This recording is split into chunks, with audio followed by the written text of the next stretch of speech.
Hello दोस्तों, तो कैसे हैं आप लोग। आई होप कि आप बहुत अच्छे होंगे।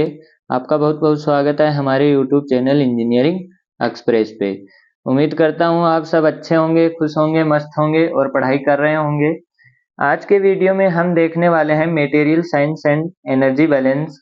इसके अंदर सबसे पहले हम क्या देखेंगे, हम इसके अंदर आज दो तीन टॉपिक करने वाले हैं, जिसमें सबसे पहला टॉपिक होगा हमारे पास मोल कॉन्सेप्ट।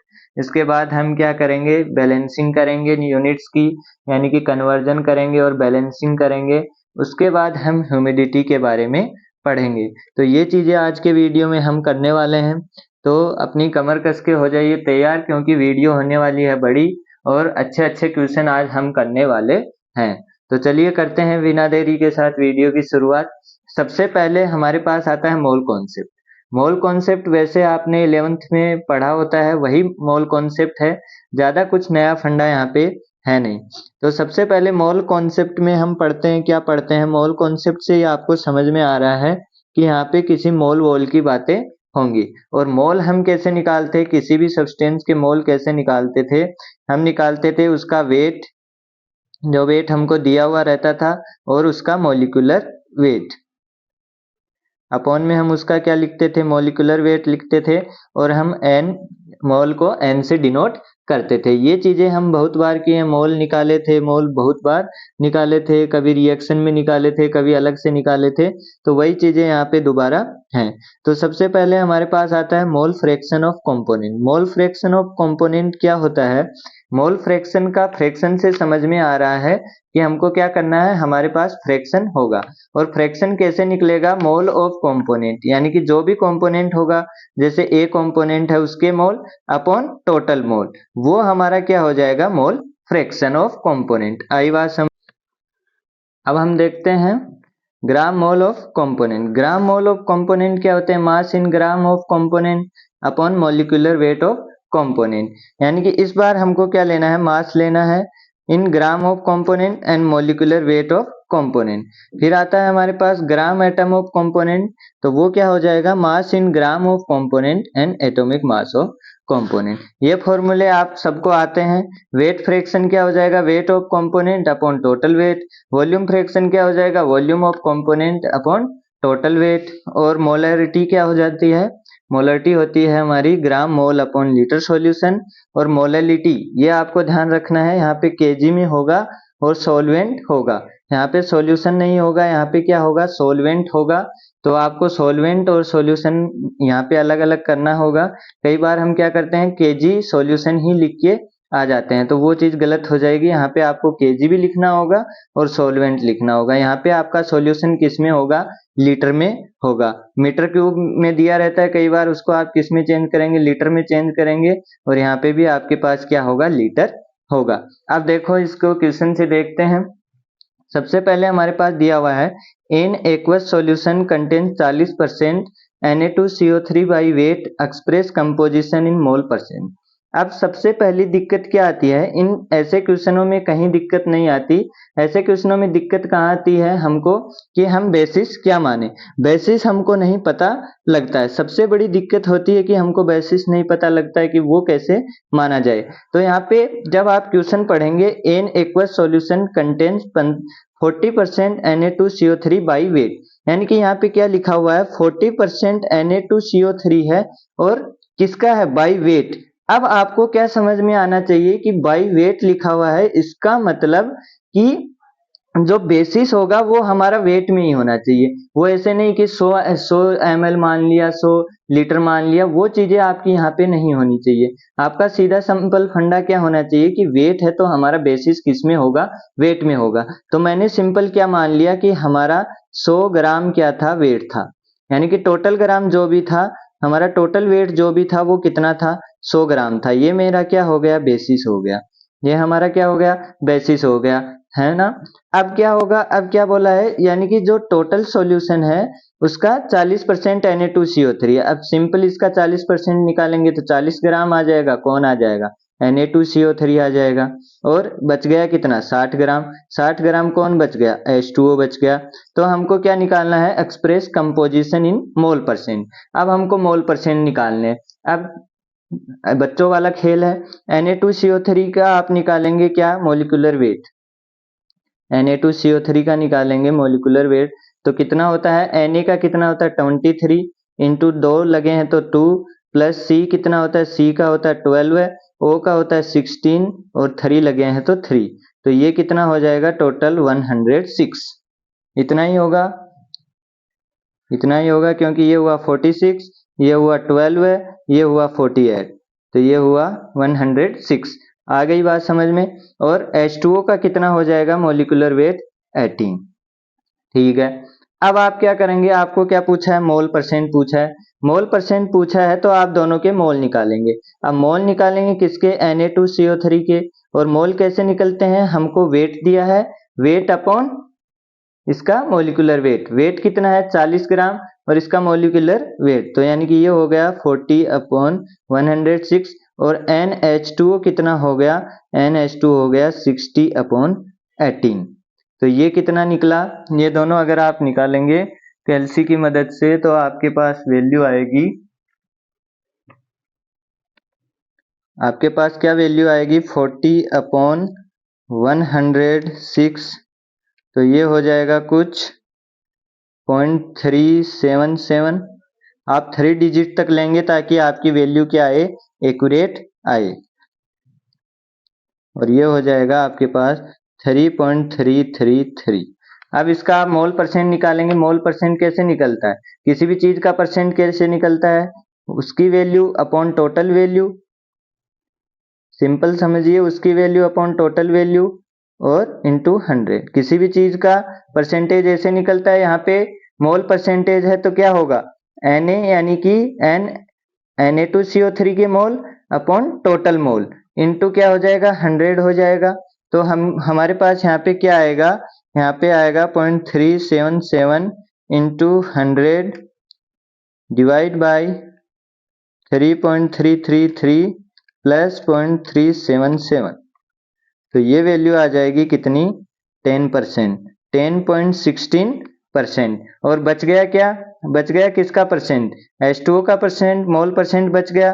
तो NH2O मोल परसेंट कितना हो जाएगा, वो हम 100 से घटा देंगे तो वो कितना हो जाएगा 10.16, ये हो गया 89.84%। तो ये आ गया हमारे पास इसका कैलकुलेशन कि यहाँ पे क्या लिखा हुआ था, हमको बाई वेट दिया हुआ था, तो हमने क्या लिया 100 ग्राम बेसिस माना। 100 ग्राम क्यों माना, क्योंकि वेट लिखा हुआ था, इसलिए हमको एक आइडिया लग गया कि हम क्या करेंगे, जो भी बेसिस लेंगे वो हमारा वेट में ही लेंगे। तो हमने 100 ग्राम ले लिया, यहाँ से 40 ग्राम Na2CO3 बन गया, 60 ग्राम H2O, और हमारे पास ये क्या आ गए, सिंपल मोल आ गए। और हमने क्या निकाल लिया, मोल परसेंट निकाल लिया।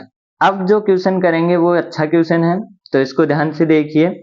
इसमें दिया हुआ है in aqueous solution of K2CO3 contains 50% K2CO3 at specific gravity of solution is 1.53, determine the following the mole percent। ये आपको फाइंड करना है। ये क्वेश्चन आप एक बार पढ़िए और आपको मैं एक क्वेश्चन और दिखाता हूं इसी के साथ मैं आपको क्या दिखाता हूं, एक क्वेश्चन और दिखाता हूं। इस क्वेश्चन को आप पढ़िए। यहाँ पे नीचे लिखा हुआ है ए solution of sodium chloride in water contain 230 gram of NaCl at 20 degree Celsius. The density of the solution at this temperature 1.148 gram cc। Calculate the following. ये दोनों आप पढ़िए एक बार, दोनों आपने पढ़ लिए। अब यहाँ पे देखिए, यहाँ पे क्या लिखा हुआ है, कंटेंट 50% और ये वाला। अब दोनों में बेसिस क्या लेंगे, दोनों में बेसिस आप कैसे लेंगे, वो बेसिस समझाने के लिए मैंने ये दोनों क्वेश्चन आपको दिखाए हैं कि आप बेसिस कैसे लेंगे। अब यहाँ पे जब आप देखेंगे तो यहाँ पे क्या लिखा हुआ है, ए सॉल्यूशन ऑफ K2 50%, तो मैं यहाँ पे क्या लूंगा, मैं यहाँ पे लूंगा 100 ग्राम। ये मेरा क्या होगा बेसिस, या तो 100 ग्राम ले लूं या 1000 ग्राम ले लूं, ये मेरा क्या हो जाएगा बेसिस। और यहाँ पे मैं क्या लूंगा 1000 cc, यहाँ पे मैं वॉल्यूम लूंगा। अब आप ये बताओ, मैंने ये कैसे पता लगा कि ये 100 ग्राम होगा और ये 1000 cc लूंगा, ये कैसे पता लगा दोनों में। अब इधर देखिए, ये इसलिए पता लगा क्योंकि यहाँ पे क्या लिखा हुआ है 50% K2CO3, यानी कि आपको क्या बोला गया है, आपके पास जो सॉल्यूशन था उसमें 50% आपका K2CO3 होगा और 50% क्या होगा H2 या H2O होगा जो इसको घोलने वाला होगा। तो आपको क्या पता लग गया है कि आप जब भी क्या लेंगे, आप जब भी 50 ग्राम H2O लेंगे तो वहां पे 50 ग्राम आपका क्या होगा K2CO3 होगा, यानी 100 ग्राम सॉल्यूशन जब भी आप उठाएंगे तो आपके पास 50% K2CO3 होगा, 50% H2O होगा। तो यहाँ पे जब आपने 100 ग्राम उठाया तो आपको पता लग गया कि 50 ग्राम मेरा K2CO3 होगा और 50 ग्राम क्या होगा मेरा H2O होगा। अब यहाँ पे नीचे वाले में आपको क्या दिया हुआ है, यहाँ पे 230 ग्राम दिया हुआ है। अब यहाँ पे आप चाह के भी 1000 ग्राम नहीं मान सकते, आप चाह के भी यहाँ पे 1000 ग्राम नहीं मान सकते। अगर 23 ग्राम भी दिया होता, 23 ग्राम भी दिया होता तो भी आप क्या नहीं मान सकते थे, 100 ग्राम यहाँ पे नहीं मान सकते थे। क्यों नहीं मान सकते थे, क्योंकि यहाँ पे आपको पता नहीं है कि 100 ग्राम में 23 है, आपको ये मालूम नहीं है कि 100 ग्राम में ही 23 है, ये ज्यादा ग्राम में भी 23 हो सकता है, क्योंकि यहाँ पे अलग से क्या मेंशन की हुई है, डेंसिटी मेंशन की हुई है कि इधर डेंसिटी है भैया। अब जब आप इसको 1000 सीसी करेंगे, 1000 सीसी वॉल्यूम करेंगे और इस डेंसिटी से मल्टीप्लाई करेंगे तो ये क्या आएगा, इसका आएगा 1148, ये वाला इसका मास आएगा। जबकि आप तो बेसिस में क्या मान रहे थे, 100 ग्राम। अगर 100 ग्राम मान लेते तो आपका बेसिस क्या होता, गलत होता, क्योंकि आप 100 ग्राम में क्या मानते, 230 ग्राम NaCl मानते और जो बच गया वो क्या मानते, वाटर मानते। लेकिन एक्चुअल में है क्या, एक्चुअल में ये है कि आपका टोटल इतना मास है, इतना ग्राम मास है और उसमें से 230 ग्राम आपका NaCl है। तो ये चीज आपको बेसिस के अंदर समझ में आनी चाहिए कि आप बेसिस ले रहे हैं तो क्या आप सही ले रहे हैं, क्योंकि यहाँ पे तो क्या था 50% था। अब आप 100 ग्राम उठाओ, 1000 ग्राम उठाओ, 2000 ग्राम उठाओ, वहां पे 50% H2 आएगा, 50% K2CO3 आएगा, लेकिन यहाँ पे ऐसा केस नहीं है। तो ये चीज मैं समझाना चाहता था, अभी आपको क्वेश्चन दोनों सोल्व करेंगे तो पूरी बातें समझ में आ जाएंगी। तो सबसे पहले आप देखो इसको, आपने क्या किया, 100 ग्राम बेसिस ले लिया, तो यहाँ पे आपके पास क्या हो गया, 50 ग्राम K2CO3 और 50 ग्राम क्या हो गया H2। ठीक है, अब आप क्या करेंगे, इसके मोल निकालेंगे। मोल कितने आए, मोल आए K2CO3 के 50/138 और H2O के कितने आए, NH2O के हो गए 50/18। तो यहां से आप निकालेंगे तो आपके पास वैल्यू आ जाएगी, आपके पास वैल्यू आएगी 50/138, तो वो हो गया आपका 0.362 और ये हो गया 50/18, 2.777। ठीक है, अब पहला क्वेश्चन आपको क्या पूछा हुआ है, the mole percent of K2CO3 in solution. अब K2CO3 इन सॉल्यूशन पूछा हुआ है तो इसका मोल परसेंट कितना आ जाएगा, इसका मोल परसेंट K2CO3 का मोल परसेंट क्या आ जाएगा, इसके mole upon total mole, upon में क्या होगा टोटल मोल इंटू 100। तो वो वैल्यू आपके पास कितनी निकल के आ जाएगी, 0.362 डिवाइड बाई 2.777 प्लस 0.362 इंटू 100। तो ये आपके पास आ जाएगा 11.53%। आई बात समझ में। अब आपको क्या करना है, the volumetric percent of water. अब वॉल्यूमेट्रिक परसेंट ऑफ वाटर कैसे निकालेंगे, आपको क्या पता है, आपको इसकी स्पेसिफिक ग्रेविटी पता है, आपको इसकी स्पेसिफिक ग्रेविटी पता है तो आपको यहाँ पे मास भी पता है। अब आप क्या लगा सकते हैं, ρ = m/v, m/v लगा सकते हैं। आपने टोटल कितना लिया था, 100 लिया था और यहाँ पे v कितना आ जाएगा 1.53। आई बात समझ में। और स्पेसिफिक ग्रेविटी है तो एक्चुअल कितनी हो जाएगी, एक्चुअल हो जाएगी इतनी, ये हो जाएगी केजी में और इंटू 1000। ये 1000 क्यों किया है मैंने, मीटर क्यूब को लीटर में चेंज करने के लिए, मीटर क्यूब को लीटर में चेंज करने के लिए मैंने क्या किया है, ये डिवाइड किया है। तो ये कितना आ जाएगा 65.35 लीटर। आई बात समझ। ये 1000 क्यों मल्टीप्लाई किया है? अरे भाई आप m/v करेंगे तो ये किस में आएगा? मीटर क्यूब में। और इधर आप 1000 से करेंगे तो ये किस में हो जाएगा? आपका लीटर में। आई बात समझ में? ये किस में हो जाएगा? लीटर में हो जाएगा। अब आपको क्या करना है, ये 65.35 लीटर हो गया। अब आपको वाटर का निकालना है। वाटर का निकालेंगे तो रो इक्वल्स टू क्या होता है? m/v। और यहाँ पे मास कितना है वाटर का? 50v। और रो कितनी है? रो है 1000। रो है 1000 तो हमारा v क्या हो गया? 50 लीटर। आई बात समझ? तो ये क्या हो जाएगा इसका? 50 लीटर। अब हमको क्या निकालना? Volumetric percent. वॉल्यूमेट्रिक परसेंट निकालेंगे तो आपका क्या हो जाएगा? 50/65.35 इंटू 100। ये कैलकुलेशन आप कर सकते हैं। ठीक है। The molality of solution. Molality क्या होती है? मोललिटी होती है आपकी, मोललिटी क्या होती है? ग्राम मोल अपॉन हमारे पास लीटर सॉल्यूशन। यहाँ पे मोललिटी पूछा है तो यहाँ पे क्या होगा? KG solvent. केजी सॉल्वेंट होगा। तो आप यहाँ पे क्या करेंगे? ग्राम मोल कितने हैं? Na2CO3 के 0.362।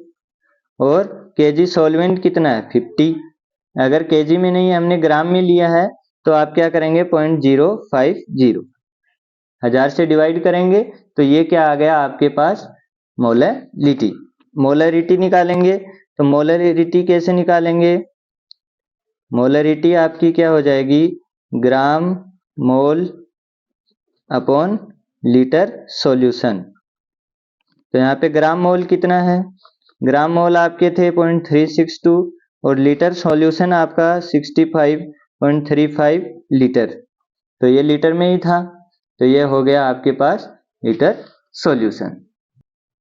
ये यहाँ पे ml में होगा। ml है तो यहाँ पे क्या हो जाएगा? ml है तो इसको लीटर में बनाने के लिए आपके पास क्या आ जाएगा? डिवाइड में 1000। आई बात समझ में?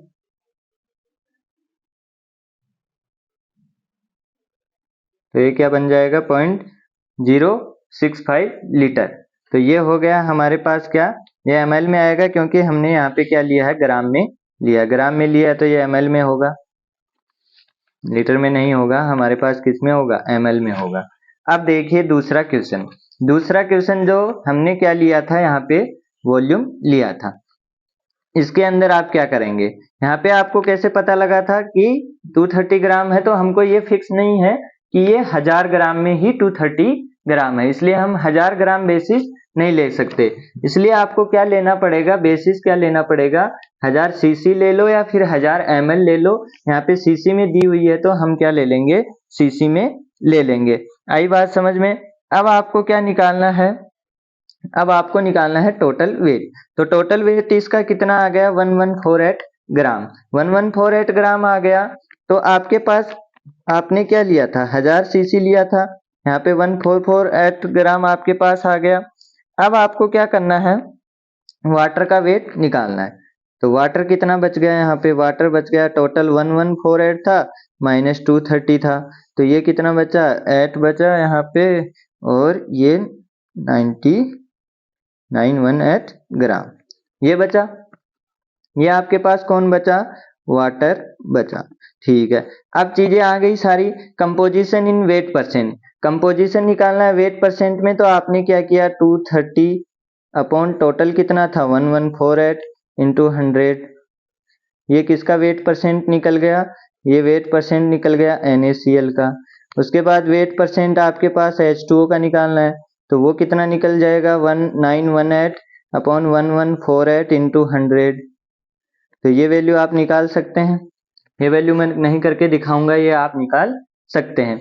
अब आप क्या करेंगे? Volumetric percent of water. Volumetric percent of water कितना आएगा? वॉल्यूमेट्रिक परसेंट हमने टोटल कितना लिया है? 1000 सीसी। 1000 सीसी लिया है, उसमें से 918 ग्राम हमारा क्या है? 918 ग्राम हमारे पास वाटर है। तो रो इज इक्वल टू mv लगाएंगे। रो m/v। तो v कितना आएगा? m कितना है? 918 और हमारी डेंसिटी कितनी होती है, 1 होती है इसकी, या फिर केजी में ले तो 1000 होगी। तो ये हमारे पास क्या आ जाएगा, इसका 918 सीसी ही आ जाएगा। 918 सीसी इसका क्या आ जाएगा, इसका वॉल्यूम आ जाएगा। ठीक है, अब 1000 से 918 गया तो कितना बचा, 1000 से 918 गया तो आपके पास कितना बचा, 72, 82, कितना बचा, 82, 82 बचा। तो ये क्या हो जाएगा, 82 सीसी किसके लिए हो जाएगा, आपके NaCl के लिए। अब आपको परसेंट निकालना है तो परसेंट कैसे निकालेंगे, 918 अपॉन 100,000 इंटू 100, तो ये कितना आ जाएगा, ये आ जाएगा 91.8%। 91.8% क्या आ जाएगा आपका, वॉल्यूम परसेंट। आई बात समझ में।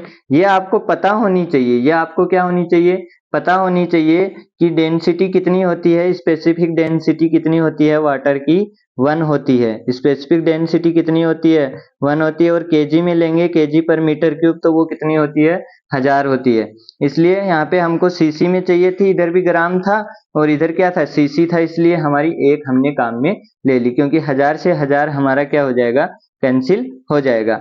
अब क्या होगा, कंपोजिशन इन मोल परसेंट, मोल आप निकाल सकते हैं अगर आपके पास दोनों के वेट दिए हुए हैं। ये वेट दिया हुआ है, दूसरा वेट दिया हुआ है आपके पास, इसका जो बच गया वो, यानी 230 ग्राम। तो निकालो, NaCl निकालेंगे तो वो क्या हो जाएगा, 230 अपॉन NaCl का क्या हो जाएगा, 35.5 प्लस Na कितने पे होता है, 23। और वाटर क्या हो जाएगा, NH2O क्या हो जाएगा, 18 अपॉन 918 अपॉन 18। तो ये इसके मोल आ जाएंगे और ये इसके मोल आ जाएंगे। तो वो कितने कितने आएंगे, इसके मोल आएंगे अपने पास 230 अपॉन 35.5 प्लस 23। तो ये हो गए 3.931 मोल और ये हो गए आपके पास 51। अब आप इसको परसेंटेज निकालना है तो 3.931 अपॉन 51 प्लस 3.931 इंटू 100, तो ये कितना आ जाएगा, 3.931 इंटू 100 डिवाइड बाई 51 प्लस 3.931, ये हो जाएगा 7.156%। आई बात समझ में। तो ये है हमारे पास इसका मोल परसेंट। अब मोलैलिटी आप निकाल सकते हैं। मोलैलिटी क्या होती है, मोलैलिटी होती है ग्राम मोल अपॉन केजी सॉल्वेंट, ये होती है। तो ग्राम मोल कितने थे इसके, 3.931, और केजी सॉल्वेंट कितना है, केजी सॉल्वेंट कितना है, 918 ग्राम है। तो यहाँ पे आप क्या लिखेंगे, 0.918 केजी, क्योंकि आपको किस में लेना है, केजी में लेना है। तो ये सब चीजें थी हमारी किसकी, हमारी थी मोलैलिटी, मोलैलिटी और पूरे कंपोजिशन हमको निकालने की, कि कैसे हम निकालते हैं, कैसे हम बेसिस मानते हैं, और कैसे हम किसी भी चीज का वेट परसेंट, मोल परसेंट, ये सब निकाल सकते हैं। तो ये थी हमारी सारी मोल की बातें। मोल कॉन्सेप्ट पे हमने क्या कर ली, सारी बातें कर ली। ध्यान आपको यही रखना है कि बेसिस कैसे मानना है। अगर ऐसा केस दिया हुआ हो, आप सिर्फ यहीं फंसेंगे, आपको क्या नहीं रहता है, पता नहीं रहता कि हम बेसिस कैसे माने। तो बेसिस का यही तरीका है, आपको पता होना चाहिए कि मैं जो मान रहा हूँ वो सही मान रहा हूँ, मैं लिख रहा हूँ वो क्या मैं सही से लिख रहा हूँ, क्या ये चीज पॉसिबल है, तो आप कर लेंगे। अब आपके पास आता है नेक्स्ट चीज, वो है आपका कन्वर्जन, यूनिट कन्वर्जन। अब यूनिट कन्वर्जन हम कैसे करते हैं, यूनिट कन्वर्जन कुछ नहीं है, ज्यादा आपको इस पे लोड लेने की कोई जरूरत नहीं है। कुछ छोटी छोटी चीजें हैं जो आपको याद रखनी है, और अगर याद ना भी रहें तो आप कैल्सी से कर सकते हैं, क्योंकि कैल्सी में वो चीजें दी हुई रहती हैं। कुछ कुछ चीजें नहीं दी हुई रहती हैं, उनको आप याद कर लीजिए। जैसे यहाँ पे हमारे पास 1 kg किसके बराबर होता है, 2.205 LB यानी पाउंड के। 1 पाउंड किसके बराबर होता है, 7000 ग्रेन्स के। ये आपको कैल्सी में नहीं मिलेगा। 1 इंच किसके बराबर होता है 2.54 सेमी के। एक एटीएम होता है 760 mmHg के, और एक बीटीयू होता है 1055 जूल के और 252 ग्राम कैलोरी के, और 1 फीट क्यूब किसके बराबर होता है 7.48 गैलन की। तो ये चीज आप ध्यान रख लीजिए छोटी छोटी, ये तो आपको याद रखना ही रखना है, क्योंकि ये कैलकुलेटर में आपको नहीं मिलेगा, तो ये चीज आपको याद रखनी ही रखनी है। आपका ये क्या है, टी अगर फ़ारेनहाइट में है तो 1.8 टी डिग्री सेल्सियस प्लस 32, ये तो आप बचपन से पढ़ते आ रहे हैं। T K equals to T degree Celsius plus 273, ये आप बचपन से पढ़ते आ रहे हैं। ये चीज आपके लिए नई है। टी रैंकाइन इक्वल्स टू क्या होता है, टी फ़ारेनहाइट प्लस 460, ये आप याद रख सकते हैं। और यूनिट के लिए क्या होगा, 1 degree Celsius equals to 1.8 degree Fahrenheit, 1 degree Fahrenheit equals to क्या होगा 1 डिग्री रैंकाइन, और 1 डिग्री सेल्सियस क्या होगा 1 डिग्री केल्विन के। ये चीजें आपको या पहले याद कर लेनी है, उसके बाद हम क्या देखते हैं, क्वेश्चन देखते हैं। तो क्वेश्चन हमारे पास ये है, stainless steel type 304 has thermal conductivity of 16.2 BTU per hour fit per Fahrenheit. Convert this value of thermal conductivity gram calorie upon second semi Celsius.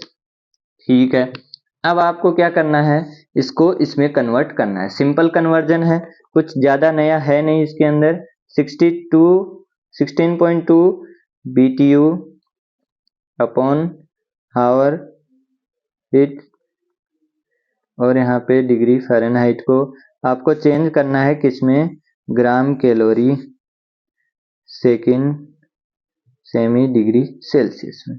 तो आपको क्या पता होना चाहिए, एक बीटीयू में क्या है, ये मैं अलग से लिख रहा हूं ताकि आपको याद हो जाए। एक बीटीयू में कितने होते हैं 252 ग्राम कैलोरी होते हैं। ठीक है, एक हावर में कितने सेकंड होते हैं 3600 सेकंड होते हैं। एक फीट में कितने सेंटीमीटर होते हैं, एक फीट में सेंटीमीटर कितने होते हैं, एक फीट में होते हैं 12 इंच। 12 इंच, एक इंच में 2.54 सेमी होते हैं, तो ये क्या हुआ 12 इंटू 254 सेंटीमीटर। आपको ऐसे भी पता होना चाहिए कि एक फीट में क्या होते हैं 12 इंच होते हैं, तो हम सेमी में जाएंगे तो कैसे जाएंगे 12 इंटू 2.54 सेमी। और 1 डिग्री सेल्सियस किसके बराबर होता है 1.8 एफ के, यानी फ़ारेनहाइट के। तो आपको फ़ारेनहाइट से डिग्री सेल्सियस में जाना है, तो आप क्या करेंगे 1/1.8 फ़ारेनहाइट। अब ये वैल्यूज आप यहाँ पे रख दीजिए, 16.2 इंटू यहाँ पे क्या आ जाएगा 252 gram calorie upon 3600 second into 12 into 2.54, ये क्या बन गया सेमी, और 1/1.8, तो ये क्या हुआ ऊपर जाके मल्टीप्लाई हो गया, और ये क्या बन गया डिग्री सेल्सियस। तो इन सब चीजों को आप करेंगे तो आपका क्या आ जाएगा आंसर आ जाएगा। ऊपर ये वाली वैल्यू रहेगी, नीचे ये वाली वैल्यू रहेगी। एक बार आप करके मैं दिखा भी देता हूं आपको। यहाँ पे होगा 16.2 इंटू 252 इंटू 1.8, ये ऊपर रहेगा, और अपॉन में क्या आ जाएगा 3600 इंटू 12 इंटू 2.54, ये रहेगा नीचे। तो ये आपके पास वैल्यू आ गई 0.066 gram calorie upon second centimetre degree Celsius. आई बात समझ में इतनी। अब आगे देखिए, आगे वाला क्वेश्चन अच्छा क्वेश्चन है। आपको क्या करना है, यहाँ पे the heat capacity of sulphuric acid is given by relation, आपको एक रिलेशन दिया हुआ है सीपी का टेम्परेचर के रिस्पेक्ट में, where CP is expressed in joule per gram mole per kelvin per degree Celsius. T is in centigrade, यानी कि ये वाला टी हमारा किस में है सेंटीग्रेड में है। Modify the formula so that CP in BTU per pound per mole Rankine, T is in Rankine. आई बात समझ। अब करना क्या है, करना कुछ नहीं है, ये इक्वेशन की प्रॉब्लम है। इतनी देर हमारा क्या था, सिंपल कन्वर्जन था। यहाँ पे आपको क्या करना है, इक्वेशन को चेंज करना है। इक्वेशन को चेंज करेंगे तो आप उसके लिए दो स्टेप आपको करने पड़ेंगे। पहला सीपी के रिस्पेक्ट में इधर वाले के लिए, फिर इधर वाले के लिए, यानी कि आपको दो कन्वर्जन करने पड़ेंगे। तो आपका सीपी किस में है, सीपी है आपका जूल ग्राम मोल डिग्री सेल्सियस में। और आपको क्या बनाना है, नया सीपी डैश बनाना है, सीपी डैश बनाना है, और वो आपका किस में है, बीटीयू पाउंड मोल रैंकाइन। ठीक है, अब ये वाली यूनिट देखिए, ये वाली यूनिट देखिए, ये वाली यूनिट आपकी क्या है, बड़ी है। तो बड़ी से आप क्या जाएंगे, छोटी में जाएंगे। अगर इधर वाली बड़ी होगी तो आप इधर आएंगे, छोटी में आएंगे। हमेशा बड़ी यूनिट से आप छोटी यूनिट में जाना चाहेंगे, ताकि आपके कन्वर्जन क्या हो, जल्दी हो और आसान हो। तो आप क्या करेंगे, सीपी डैश बीटीयू क्या होता है, जूल 1055 जूल ग्राम मोल, और इधर आएंगे तो एलबी मोल क्या होते, किस में बदलेंगे, ग्राम मोल में। अब एलबी मोल ग्राम मोल में बदलेंगे तो वो कितने बनेंगे, ये बनेंगे 456, 456 के समथिंग बनेंगे। आप बना के देख सकते हैं, और कैल्सी से भी आप ये चीज निकाल सकते हैं। ये आपके पास कितना बनेगा, 456, ये आपके पास कितना बनेगा, 453 बनेगा, सॉरी 453.6 बनेगा। और ये क्या बनेगा, ग्राम मोल। ठीक है, ठीक है। अब क्या करेंगे, अब बनाएंगे रैंकाइन से डिग्री सेल्सियस। रैंकाइन से डिग्री सेल्सियस बनाएंगे तो आपके पास क्या है, यहाँ पे देखिए, यहाँ पे रैंकाइन से आपको कहाँ जाना है, डिग्री सेल्सियस में। रैंकाइन और फ़ारेनहाइट बराबर है, चाहे रैंकाइन लिखे चाहे फ़ारेनहाइट लिखे, हमको क्या करना है, 1 degree Celsius is equal to 1.8 Rankine. तो रैंकाइन क्या हो जाएगा, 1/1.8 डिग्री सेल्सियस। हमको डिग्री सेल्सियस में जाना है, तो ऊपर क्या करेंगे, 1.8, क्योंकि 1/1.8 था तो वो ऊपर चला गया, और ये क्या बन गया, डिग्री सेल्सियस। तो ये वैल्यू आपके पास कितनी आएगी, जब आप कैलकुलेटर से इसको करेंगे तो ये वैल्यू आपके पास आएगी 1055 to 1.8 डिवाइड बाई 453.6, तो ये कितना हो गया, ये हो गया 4.186। ये कितना आएगा, 4.186 सीपी डेज। ठीक है, अब आप क्या करेंगे, अब है मुद्दा। अब आपको क्या करना है, ये टी किस में था, ये टी था डिग्री सेल्सियस में, ये टी किस में था, डिग्री सेल्सियस में था। और आपको इसको चेंज किस में करना है, इसको चेंज करना है रैंकाइन में, इसको चेंज करना है रैंकाइन में। अब आप सिंपली ये नहीं कर सकते, अब आप सिंपली ये नहीं कर सकते कि ये डिग्री सेल्सियस है 1.8 से मल्टीप्लाई कर दो, नहीं नहीं नहीं नहीं, ऐसा आप बिल्कुल नहीं कर सकते। आपको क्या करना पड़ेगा, इक्वेशन यूज करनी पड़ेंगी, इक्वेशन यूज करनी पड़ेंगी। और आपको कहाँ से कहाँ जाना है, आपको डिग्री सेल्सियस से आपको रैंकाइन में जाना है। यानी कि ये वाली इक्वेशन आपके काम आएगी, और ये वाली इक्वेशन आपके काम आएगी। बीच वाली इक्वेशन से आपको कोई मतलब नहीं है। क्यों मतलब नहीं है, क्योंकि वहां पे रैंकाइन और फ़ारेनहाइट दोनों ही काम की चीजें हमारे नहीं है। हमको कहाँ जाना है, डिग्री सेल्सियस से रैंकाइन में जाना है।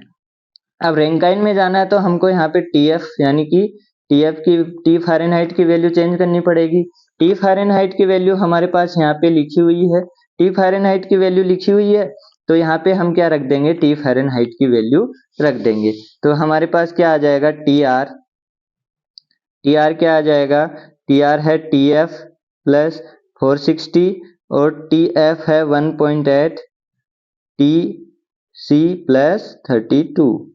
तो यहाँ पे टी एफ क्या बन गया, टी आर क्या बन गया, हमको तो यहाँ पे क्या लिखना है, टीसी की वैल्यू लिखनी है, टीसी की वैल्यू लानी है। तो यहाँ पे 1.8 टीसी प्लस 32 प्लस 460, आई बात समझ। अब टीसी की वैल्यू लिखनी है तो T R minus 32 minus 460 upon 1.8। ये मुद्दा आया समझ में। आपको क्या करना है, रैंकाइन में जाना है। रैंकाइन में कब जा पाएंगे, जब डिग्री सेल्सियस की जगह आप रैंकाइन वाली वैल्यू रखेंगे। अब आप टी डिग्री सेल्सियस की जगह यहाँ पे रख दीजिए, तो आपके पास क्या आ जाएगी, रैंकाइन में आपकी इक्वेशन आ जाएगी। और सीपी की जगह आप क्या रखेंगे, सीपी डैश, तो आपके पास क्या बनेगा, 4.186 CP dash equals to 139.1 plus 1.54 into 10⁻⁻1, और यहाँ पे क्या आएगा, ये वाली वैल्यू आपकी आ जाएगी टी आर माइनस, इसको आप जोड़ दीजिए तो ये 4692 अपॉन 1.8, और इसको आप आगे सिंप्लीफाई कर सकते हैं। सीपी डैश कितना हो जाएगा, 139.1 4.186 प्लस 1.54 इंटू 10⁻⁻1 अपॉन 4.186, और ये क्या हो गया, टी आर माइनस 492 1.8। तो ये हो गई आपकी क्या, सीपी से आपने क्या कर दिया, कन्वर्जन कर दिया सीपी डैश में। अब सेम ऐसा ही हमारे पास दूसरा क्वेश्चन है, इसमें भी आपको क्या करना है, कन्वर्जन करना है, लेकिन मैं ये आपको पूरा नहीं बताऊंगा। इसमें की पॉइंट है वो मैं आपको बताऊंगा। की पॉइंट क्या है, एक बार फिर से आप दोनों क्वेश्चन को पढ़िए। दोनों क्वेश्चन को आप जब पढ़ेंगे तो आप में आपको कोई यहाँ पे अंतर नहीं दिखेगा, यहाँ पे आपको कोई डिफरेंस नहीं दिखेगा। यहाँ पे क्या लिखा हुआ है, the heat capacity sulphuric acid given by ये, और यहाँ पे भी ये लिखा हुआ है। लेकिन यहाँ पे जब आप देखेंगे तो आपको एक चीज का डिफरेंस दिखाई देगा। वो डिफरेंस क्या होगा, यहाँ पे क्या लिखा हुआ है, 1 BTU अपॉन LB मोल रैंकाइन, BTU LB मोल रैंकाइन। लेकिन यहाँ पे क्या लिखा हुआ है, यहाँ पे आपको जाना है ग्राम, यहाँ पे जाना है ग्राम कैलोरी से ग्राम मोल केल्विन से BTU LB F तक, यानी BTU पाउंड पर फ़ारेनहाइट तक जाना है।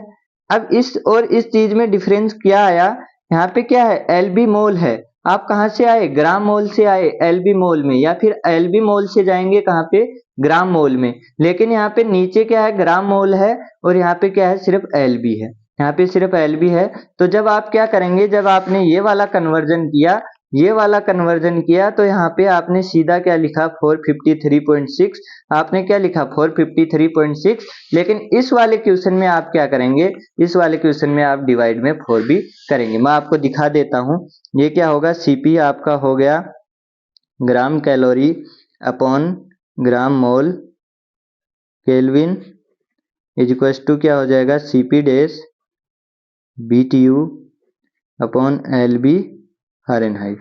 अब ग्राम कैलोरी में जाएंगे तो सीपी डैश क्या हो जाएगा, 252 ग्राम कैलोरी, BTU बन गया ग्राम कैलोरी। LB दिया हुआ है, LB मोल नहीं है, तो यहाँ पे आप क्या करेंगे, 253.6 डिवाइड बाई 44। 44 क्यों, CO2 का मास कितना होता है, 44, तो आप क्या करेंगे, 44 करेंगे, 44। अब ये क्या बन गया, अब ये बन गया ग्राम मोल। अब ये आपका क्या बन गया, ग्राम मोल। और केल्विन और फ़ारेनहाइट में क्या संबंध होता है, केल्विन और फ़ारेनहाइट में क्या संबंध होता है, 1 degree Celsius is equal to 1 degree Kelvin और 1.8 डिग्री फ़ारेनहाइट। तो फ़ारेनहाइट से केल्विन में जाएंगे तो आप क्या बनेगा, ऊपर क्या आ जाएगा, 1.8। आई बात समझ इतनी। तो यहाँ पे आपको क्या करना है, 44 करना है, बाकी आपका क्या रहेगा, सब कुछ सेम रहेगा। आगे आपको क्या करना है, यहाँ पे आपको फ़ारेनहाइट में जाना है, कहाँ से, केल्विन से। तो फिर आप ये वाली बात नहीं लिखेंगे, ये वाली चीज आप नहीं करेंगे कि केल्विन को 1.8 F लिख दिया यहाँ पे डायरेक्ट, ऐसा नहीं। आपको इक्वेशन लगानी पड़ेगी प्रॉपर इक्वेशन कैसे लगाएंगे, T K equal to T Kelvin T degree Celsius plus 273, और T फ़ारेनहाइट क्या होता है, 1.8 T सेल्सियस प्लस 32। तो यहाँ पे T C की वैल्यू लिख देंगे तो आपके पास क्या हो जाएगा, 1.8 T केल्विन माइनस 273 प्लस 32। तो आपके पास F और T केल्विन में रिलेशन आ गया। अब T केल्विन के वैल्यू आप यहाँ पे रख दीजिए, जैसे अभी पीछे वाले में रखी थी, सेम आंसर आपके उसी तरह से आते जाएंगे। ठीक है, इतनी सारी बातें आई होप कि समझ में आ गई होंगी। अब हम अब हम देखते हैं ह्यूमिडिटी एंड सेचुरेशन। ह्यूमिडिटी क्या होती है? ह्यूमिडिटी नाम आते ही हमारे पास क्या होता है, हमको हिंदी वालों को समझ में आता है नमी, और इंग्लिश वालों को क्या समझ में आता है, ह्यूमिडिटी। ह्यूमिडिटी क्या होती है? जब वाटर वेपर हो किसके अंदर, एयर के अंदर, एयर के अंदर वाटर वेपर हो, उसको हम क्या बोलेंगे, ह्यूमिडिटी। उसके हम क्या बोलेंगे, ह्यूमिडिटी। अगर वाटर वेपर ज्यादा है यानी कि नमी ज्यादा है तो वो क्या होता है, उनको क्या हम क्या बोलते हैं, ह्यूमिडिटी ज्यादा है, आज ह्यूमिडिटी ज्यादा है। और अगर वाटर वेपर कम है तो हम क्या बोलेंगे, आज ह्यूमिडिटी कम है। तो ये इसकी कोई वैसे हमारे पास बेसिस नहीं होता, हम क्या बोल देते हैं नॉर्मल। अगर ज्यादा हमारे पास क्या होता है, वाटर वेपर होता है, जैसे 50% से ज्यादा हो गया तो हम उसको बोल देंगे मोर ह्यूमिडिटी, और अगर 50 से हम कम मान लेते हैं तो हमारे पास लेस ह्यूमिडिटी हो जाती है। लेकिन अगर वेपर NH3 है और गैस एयर है तो वो आपके पास क्या नहीं होती है, वो ह्यूमिडिटी नहीं होती, वो ह्यूमिडिटी, उसको ह्यूमिडिटी नहीं बोला जाता है।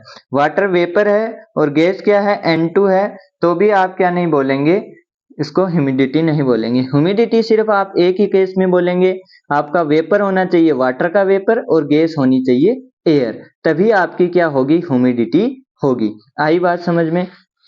अब ह्यूमिडिटी को डिफाइन कैसे करते हैं, ह्यूमिडिटी को निकालते कैसे हैं। अब इतना तो पता है हमको, वाटर वेपर है, एयर है, लेकिन ऐसे आप निकाल नहीं सकते। जैसे आपको कंटेनर दे दिया, आप कंटेनर दे दिया तो आप इसकी ऐसे ह्यूमिडिटी नहीं बता सकते।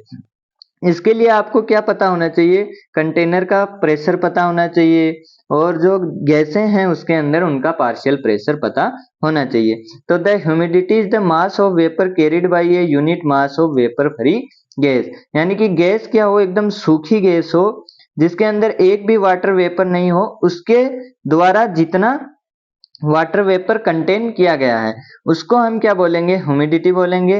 The mean when the total pressure is fix, अगर टोटल प्रेशर आप फिक्स कर देंगे, the humidity depend only on the partial pressure of vapour in the mixture. अगर आपने क्या कर दिया, इसका प्रेशर फिक्स कर दिया, तो ह्यूमिडिटी आपकी किस पे डिपेंड करेगी, ओनली ऑन वेपर प्रेशर पे डिपेंड करेगी। आई बात समझ में? और ये फॉर्मूला होता है हमारे पास H equal to PA upon PT minus PA MA upon MB। MA क्या होगा, 18 होगा, MB क्या होगा, 29 होगा। क्यों होगा, क्योंकि ये हमेशा आप याद रख सकते हैं, अगर MA ME 18 अपॉन 29 होंगे ऑन ह्यूमिडिटी के केस में। ह्यूमिडिटी के केस में MA चेंज नहीं होगा क्योंकि वो हमेशा क्या रहेगा, वाटर वेपर ही रहेगा, और हमारा जो MB है वो कौन रहेगी, वो एयर ही रहेगी, तो आप उसको भी चेंज नहीं कर सकते। इसलिए वो हुआ 29 और ये हो गया 18। और PA क्या होता है, पार्शियल प्रेशर होता है वेपर का, PT क्या होता है, P टोटल। ठीक है। अब सेचुरेशन, सेचुरेटेड क्या होता है, सेचुरेशन का मतलब क्या होता है, जब आपकी जो गैस थी वो मैक्सिमम ह्यूमिडिटी अब्जॉर्ब कर चुकी है, यानी कि आप इसके अंदर क्या करा रहे थे, वाटर वेपर इंसर्ट करा रहे थे, करा रहे थे। एक टाइम ऐसा आया, ये बोली अब मेरे से आगे और वाटर वेपर नहीं लिया जा रहा। जैसे आप खाते हैं तो खाए जाते हैं, खाते रहते हैं, एक लिमिट आती है जब आपका क्या हो जाता है, पेट भर जाता है, पेट भर जाता है, उसके बाद आप क्या नहीं खा सकते, और नहीं खा सकते। वैसे ही इसकी एयर, ड्राई एयर की भी एक लिमिट होती है वाटर वेपर खाने की। अब वो वाटर वेपर खाना, जब हम इसको वाटर वेपर खिलाते जाएंगे, एक टाइम के बाद क्या हो जाएगा, वाटर वेपर खाना बंद हो जाएगी, और अगर हम उसको खिला भी देंगे तो वो क्या बन जाएगी, वो बन जाएगी ड्रॉप, यानी वाटर की क्या बन जाएगी, ड्रॉप। वो वाटर की ड्रॉप बन जाएगी। उस ड्रॉप को हम क्या बोलते हैं, पहला ड्यू पॉइंट बोलते हैं। जब पहली वाटर ड्रॉप बनती है उसको ड्यू पॉइंट बोलते हैं। लेकिन जब ड्यू नहीं बनी हुई हो और एकदम हम क्या करा हो कि अब वो और नहीं खा सकती, वहीं पे रुक गए हैं, तो उसको हम क्या बोलते हैं, saturated vapour. Vapor is equilibrium with the liquid at gas temperature. The partial pressure of vapor in saturation gas equals to the vapor pressure of liquid at gas temperature if HS is saturation humidity। आई बात समझ?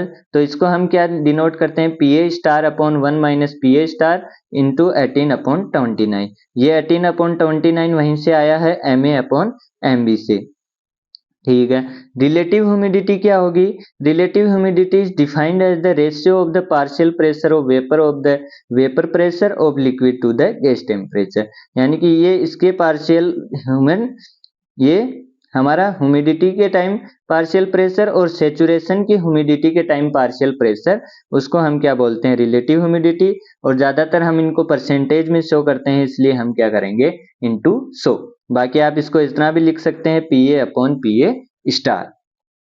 ठीक है, अब इसके बाद में आपके पास आता है परसेंटेज ह्यूमिडिटी।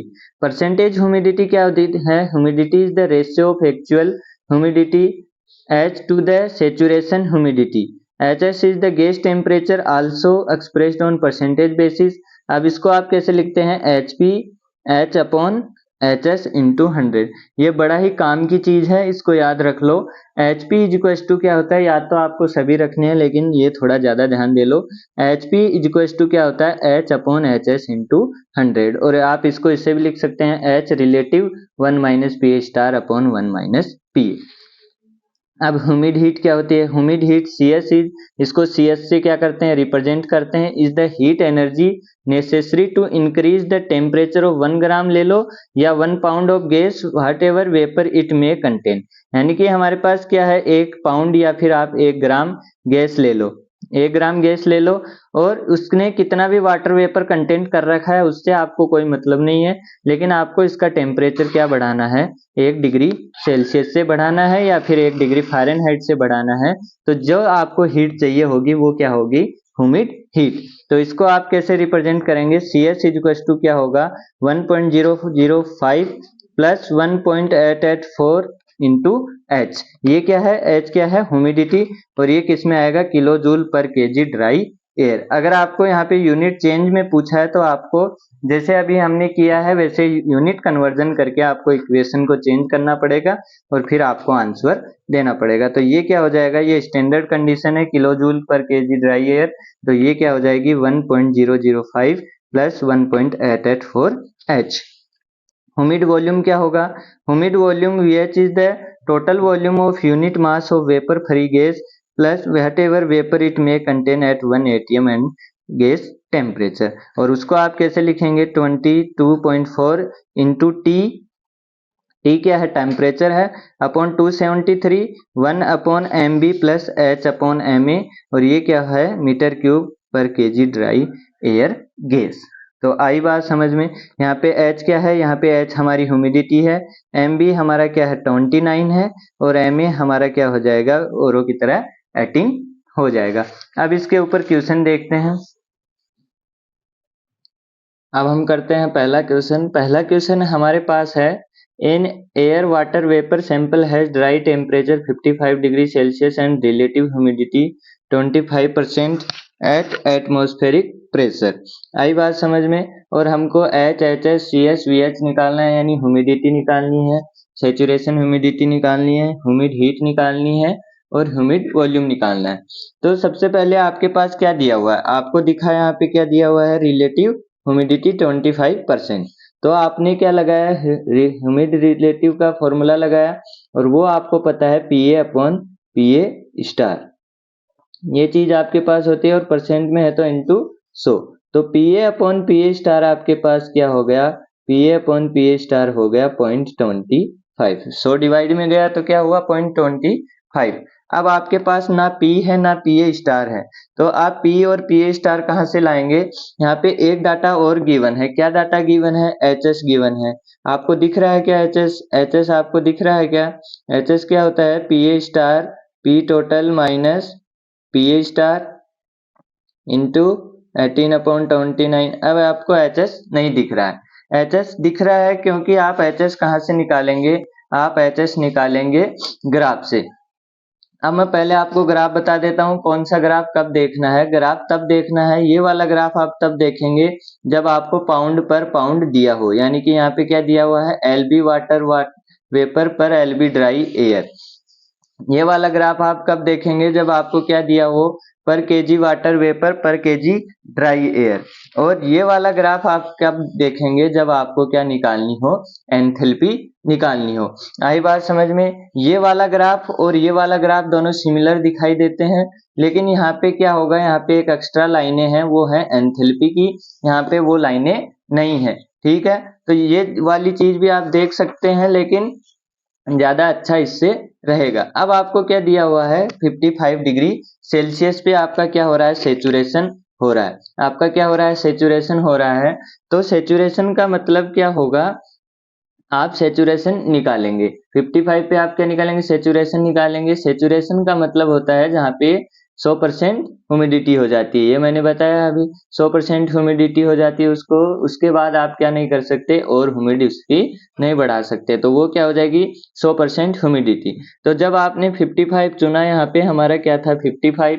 अब 55 से आप गए यहाँ पे, आपने क्या करवाया, 100% ह्यूमिडिटी करवाई, और आपने क्या देखा, यहाँ पे हमारा 0.115 आ रहा है, यानी ह्यूमिडिटी की वैल्यू कितनी आ रही है, 0.115। इतनी ह्यूमिडिटी होने के बाद इसके अंदर आप और वाटर वेपर ऐड नहीं करा सकते।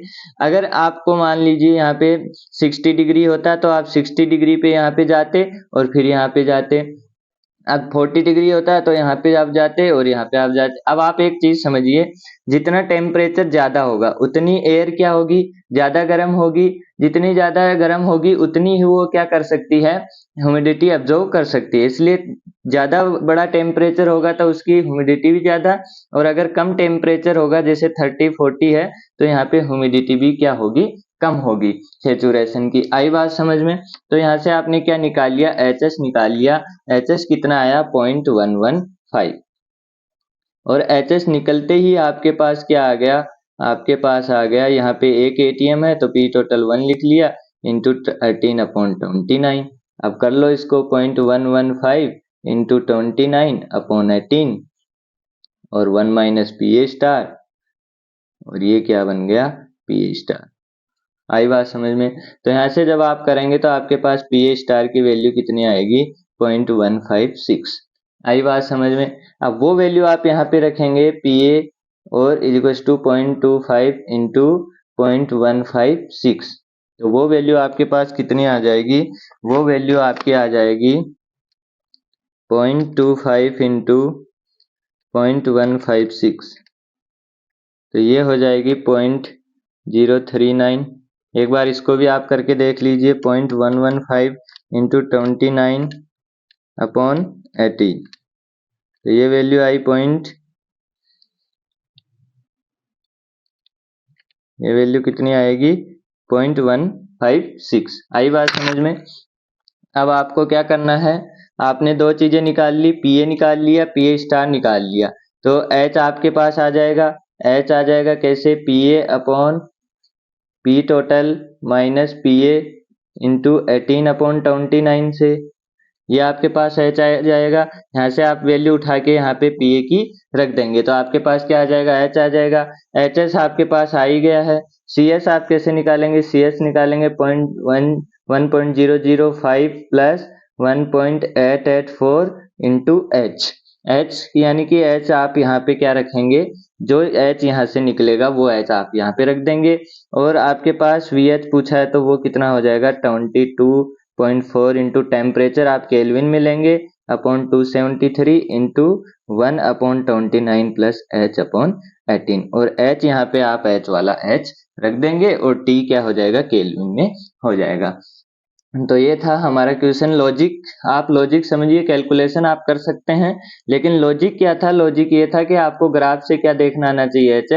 उसने डाटा दिया है लेकिन इनडायरेक्टली दिया है, और एक डाटा उसने एच आर के रूप में दे दिया है। तो यहाँ से पी ए स्टार निकल गया, और यहाँ से P A upon P A star था तो पी ए निकल गया, पी ए निकल गया तो एच निकल गया, सी एस वी एस। अब आप सब चीजें इससे निकाल सकते हो। तो दूसरा क्वेश्चन है आपके पास, an air water vapour sample has dry bulb temperature 55 degree Celsius, the humidity 0.03 kg water per kg dry air at 1 atm pressure, tabulate all characteristics. अब आपको क्या करना है, यहाँ पे आपको दिया हुआ है एच, एच दिया हुआ है तो 0.03 एच दिया हुआ है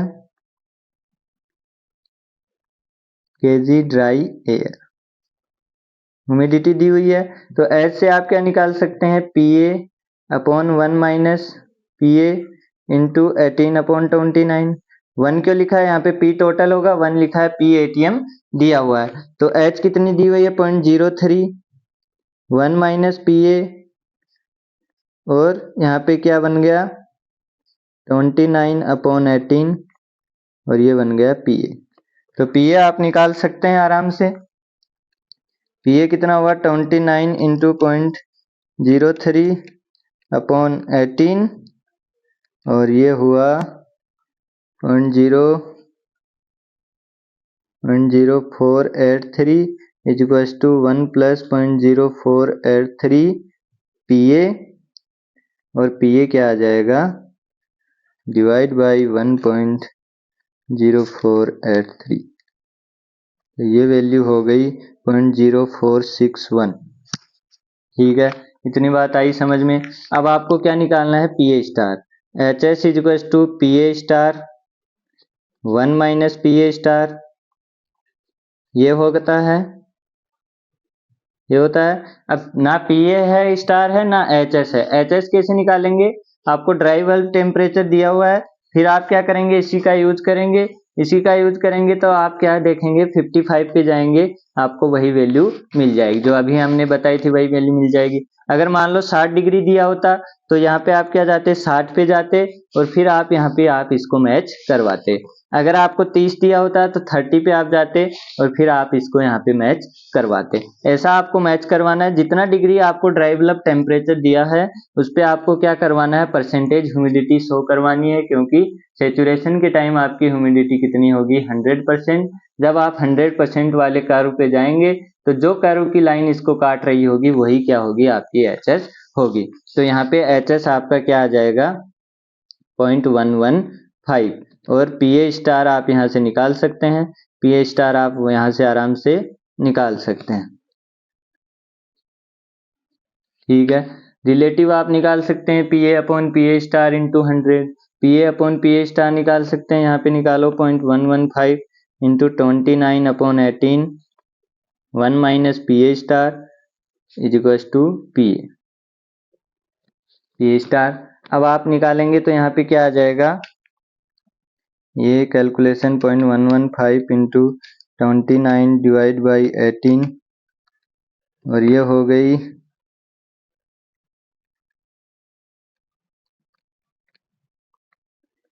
0.156, ये क्या आ गया आपके पास पीए स्टार आ गया।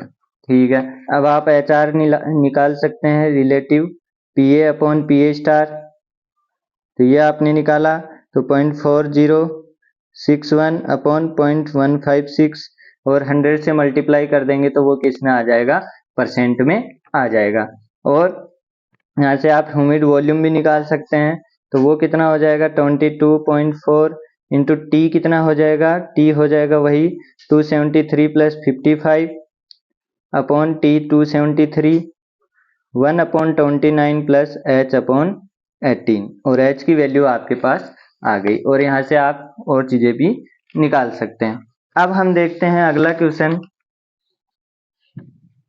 अब है आज का हमारा last question, an air at 100.3 kilo pascal. यहाँ पे 1 atm ना देके ऐसा दिया हुआ है, ये भी क्या लिखा हुआ है 1 atm ही लिखा हुआ है dry bulb temperature 303 kelvin 303 kelvin and A wet bulb temperature 288 kelvin. It is desired to heat the air in a preheater and then spray water automatically so that final air will be saturated at 303 Kelvin using the humidity chart determine humidity of the inlet air। आपको क्या करना है humidity बतानी है किसकी, inlet air की। अब inlet air क्या है, इनलेट एयर हमारी कब होगी 288 पे, 288 पे होगी या 303 पे होगी। यहाँ पे क्या लिखा हुआ है वेट बल्ब, वेट बल्ब है 288 और ड्राई है 303, यानी कि हमारी इनलेट एयर किसमें होगी, ड्राई एयर हमने इनलेट कराई है तो हमारी 303 केल्विन पे इनलेट होगी। अब 303 पे इनलेट होगी तो आपके पास कितना डिग्री सेल्सियस बचा 30 डिग्री सेल्सियस, ये 30 डिग्री सेल्सियस हुआ। अब 30 डिग्री सेल्सियस पे आप जाएंगे तो आप क्या देखेंगे सेचुरेशन देखेंगे, यहाँ पे आपके पास क्या जाएंगे आप 30 डिग्री सेल्सियस पे जाएंगे और 30 डिग्री सेल्सियस पे जब आप जाएंगे तो आप क्या देखेंगे यहाँ पे ह्यूमिडिटी देखेंगे और वो कितनी आएगी, वो आपके पास जब आप देखेंगे तो 30 डिग्री यहाँ से चले यहाँ से चले यहाँ से चले, ये सेचुरेशन पॉइंट आया और इधर जब आप चलेंगे तो जब आप यहाँ पे चलते आए तो यहाँ पे क्या हुआ 0.028, ये वाली ह्यूमिडिटी आपको मिली। 0.028 के आसपास आपको अप्रोक्स लेनी है, क्योंकि आप 0.03 के क्या हैं, बहुत करीब हैं। अगर आपको दिखाई नहीं दे रहा है तो यूट्यूब से आप जूम करके देख भी सकते हैं। तो यहाँ पे आपको क्या होगा, ये होगा 0.028। आई बात समझ में। अब आपको क्या किया हुआ है, the percentage humidity of inlet air, percentage humidity निकालनी है आपको किसकी, इनलेट एयर की। अब आपको क्या करना है, यहाँ पे कितनी आई है हमारी ह्यूमिडिटी 0.028, वो कौन सी ह्यूमिडिटी थी, HS ह्यूमिडिटी थी। वो कौन सी ह्यूमिडिटी थी, HS ह्यूमिडिटी थी। और यहाँ पे आपको क्या दिया हुआ, 288 दिया हुआ है, यानी कि 15 डिग्री सेल्सियस। 15 डिग्री सेल्सियस पे जब वेट होगा तब आपकी H सेचुरेशन क्या होगी, तब आपकी H सेचुरेशन क्या होगी, जब यहाँ पे 15 है तो आपकी H सेचुरेशन क्या होगी, H सेचुरेशन कुछ यहाँ पे होगी, H सेचुरेशन यहाँ पे होगी। यहाँ से आप जाएंगे, यहाँ पे आप चलते जाएंगे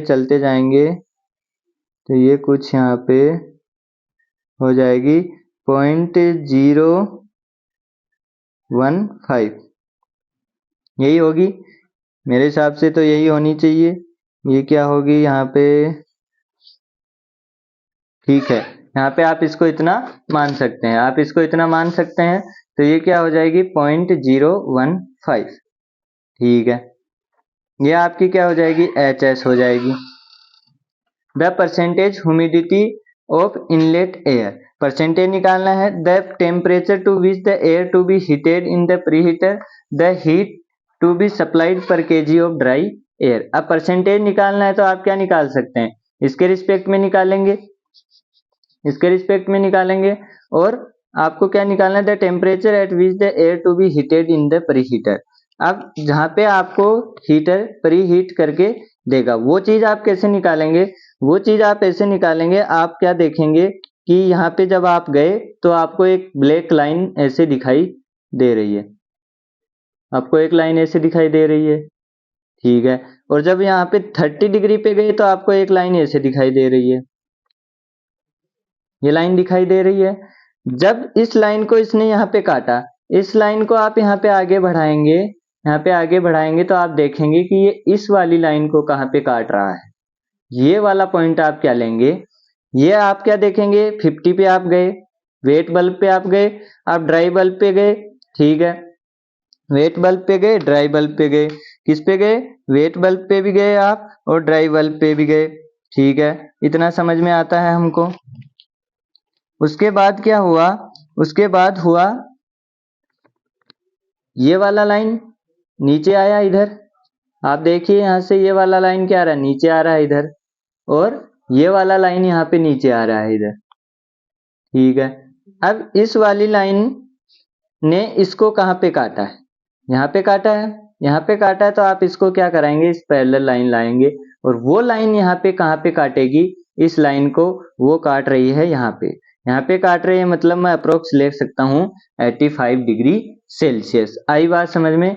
तो आपका 85 डिग्री सेल्सियस क्या हो जाएगा, इसका प्रीहीटर का temperature, the temperature the air to be heated in the preheater, वो क्या हो जाएगा 85 डिग्री सेल्सियस। आई बात समझ में, आई बात समझ में। अब आपको क्या करना है, अब आपको क्या करना है, एक यहाँ पे हमने क्या लिखा है, यहाँ पे आपने क्या लिखा है, हाँ ठीक है। अब आपको क्या करना है, आपको क्या निकालना है, the percentage humidity of inlet air. तो आपके पास HS है, HS है, आप H कैसे निकालेंगे, H भी आप इस ग्राफ से निकालेंगे। आपने क्या किया, यहाँ पे जो लाइन थी, यहाँ पे जो लाइन यहाँ पे क्या कर रही है, कट कर रही है, उस लाइन कट को आपने आगे बढ़ाया, आपने आगे बढ़ाया तो यहाँ पे क्या देखा, यहाँ पे क्या आ रहा है 0.005, और वही आपकी क्या होगी, ह्यूमिडिटी होगी। ये जो लाइन जहाँ पे इसको कट करेगी, ये वाली लाइन वेट बल्ब वाली लाइन ड्राई वाले को कट करेगी, ड्राई वाले को कट करेगी, ये ड्राई है ये वेट है, ये ड्राई है ये वेट है, ये ड्राई ड्राई मतलब ये सूखा है, ये वेट है, इसके अंदर क्या है, ह्यूमिडिटी है, और वो ह्यूमिडिटी कितनी है, इतनी सी है, और वो आपके पास कितनी आ जाएगी, H इक्वल्स टू 0.005, यानी ये वाली जो लाइन होगी वो क्या हो जाएगी, H हो जाएगी। तो वो कितनी हो गई, 0.005। अब परसेंटेज आप निकाल सकते हैं, H अपॉन HS, या फिर रिलेटिव आप निकाल सकते हैं, H अपॉन HS ये हो गया into 100। The heat to be supplied per kg of dry air, heat क्या होती है, हीट क्या होगी, M C S delta T, हम एम सी डेल्टा टी लिखते हैं। यहाँ पे सी एस वाली हमको लिखनी है, ह्यूमिड हीट लिखनी है, और ह्यूमिड हीट हमने क्या लिखी थी, 1.004 प्लस 1.884 इंटू एच, यही लिखी थी, यही लिखी थी क्या, यही लिखी थी। अब हमने क्या करना है, h की वैल्यू है हमारे पास 1.004 प्लस 1.884, h की वैल्यू है 0.005। डेल्टा टी कितना है, 288 से 303 यानी 15 डिग्री, और m कितना है, m हमारे पास हम क्या ले लेंगे, 1 ले लेंगे, तो 1 ले लिया। ये वाली सी एस की वैल्यू आप क्या रख देंगे, यहाँ पे रख देंगे, और डेल्टा टी 15, तो आपके पास क्या आ जाएगा, हीट सप्लाई आ जाएगा। आई बात समझ में, ये सिंपल सी कैलकुलेशन आप कर सकते हैं। तो ये क्या आ जाएगा आपका हीट सप्लाई। तो ये था आज का सारा राम कहानी। उम्मीद करता हूँ कि आपको सारी चीजें समझ में आई होंगी। अगर फिर भी कोई डाउट है तो आप कमेंट बॉक्स में पूछ सकते हैं। आज के लिए इतना ही रखते हैं, तब तक के लिए हंसते रहिए, पढ़ते रहिए, मुस्कुराते रहिए। जय हिंद, जय भारत।